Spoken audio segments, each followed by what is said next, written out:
It is my privilege to introduce you to 4 fine candidates. I'm going to ask them to come up here in alphabetical order by last name. I recognize with them that being cut from the same cloth, that you don't like being in the spotlight any more than we do. We prefer to do our volunteer work and see the results of it, and that's its own rich reward as we do this work and form new friendships along the way. But we respectfully request that you suffer a little bit and come up here, starting with Paul Irby. Will you please come forward? And Paul,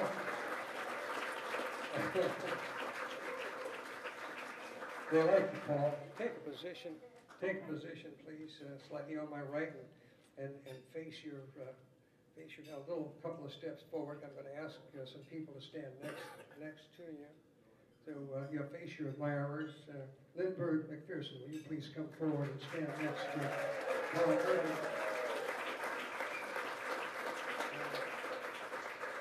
Tim O'Donoghue, will you please come forward?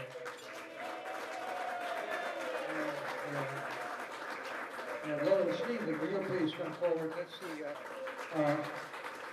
This is going to, all right, this is likely to, all right, that's fine. And we have all 4? That's good. Paul Irby.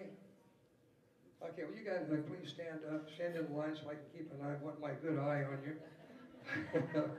I want this to run smoothly. I don't want this to appear as I'm bumbling around like the blind leading the blind here. Paul Irby, I'm going to praise you. Be strong. You're an attorney, and you're a good one. I declare that to be so. You have an office in Tustin, and you are skilled also at organizing committees. I read about you constantly chairing various committees and serving as president of organizations. And you would think that would be enough for any ordinary mortal, but you're much greater than an ordinary mortal, because you don't stop there. You keep pushing the envelope.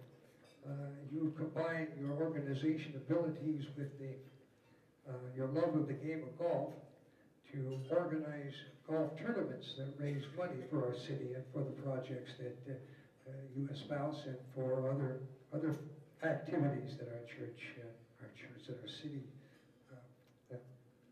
is involved with. So, Paul, you are a very special man, and I praise you. Please stay here while I talk about Lindbergh McPherson. Lindbergh, you are been a volunteer in the San Gabriel Valley for quite a while. Then you moved to Tustin, and with your partner Michael, you purchased the Wilcox Manor, historic preservation home. You refurbished it, house and garden, and make it available to people, organizations to help with their fundraising.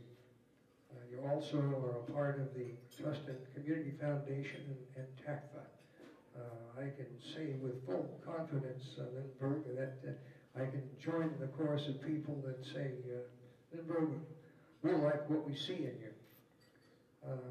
Tim O'Donoghue, you are an educator. You are currently in administration. You are the principal of Hillview High School. Your volunteer work is done with your coaching activities with our children. In fact, all of your work is with our children, which most of us consider to be our country's most priceless asset. And on the playing field, you teach skills as well as life skills in terms of ethics and fair play. It's a wonderful thing that you do with your coaching. But getting back to your service at Hillview High School, through casual conversation with some of your peers and with some of your colleagues, I learned that you blend yourself personally with in your dealings with your students with heart and with warmth, and that's a wonderful thing. I was very much involved with Hillview High School for several years during the 1990s, and I found there were 3 categories generally of students there. One was this kind of kids that you'd find anywhere. Some Others had great value and simply marched to the beat of a different drummer. Some were hurt because they came from families that were severely dysfunctional.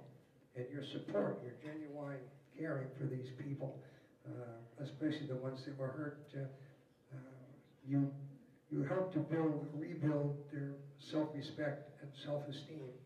And in so doing, actually all of your students, you touch them very deeply with the things that you do and the way that you do them, and letting them know that you care in a very clean and moral way, that you touch these people very deeply, and it must be the richest satisfaction for you to see these young people adopt a lifestyle of productivity and being law-abiding citizens.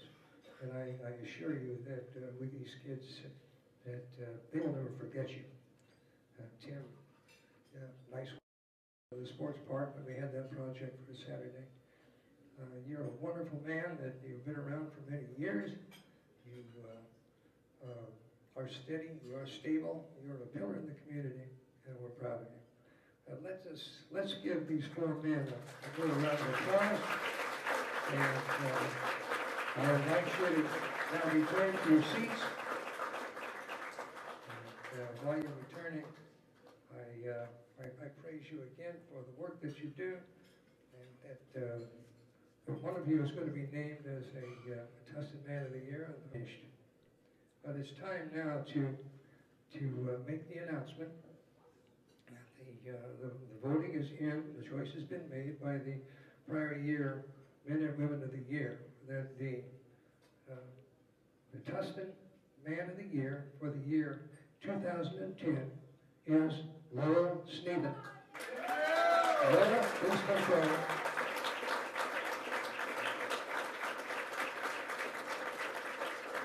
Laura, you've got less than 60 seconds to say thank you. Go for it. Congratulations. Thank you very much. You're very kind. I want to thank the committee for giving me this honor. And I want to thank the Tustin Host Lions for nominating me. I really appreciate that. You know, I moved into the community back in about 1970, and a neighbor had said, was telling all kinds of stories about what goes on in Tustin. And I said, how do you know all of this stuff? And he said, you just have to get involved. I said, how do you do that? And he said, join a group. So I joined the Lions Club. And then along the way, I ran into this lady by the name of Cheryl Cady. And those of you that know Cheryl know that you don't get to know her without doing something. And so Cheryl got me involved, and I've really appreciated that over the years. So I really want to thank you, and I want to thank the committee. I want to thank the Tustin Host Lions Club, and thank you, Cheryl. And I really appreciate it very much. Thank you. Thank you. Yeah.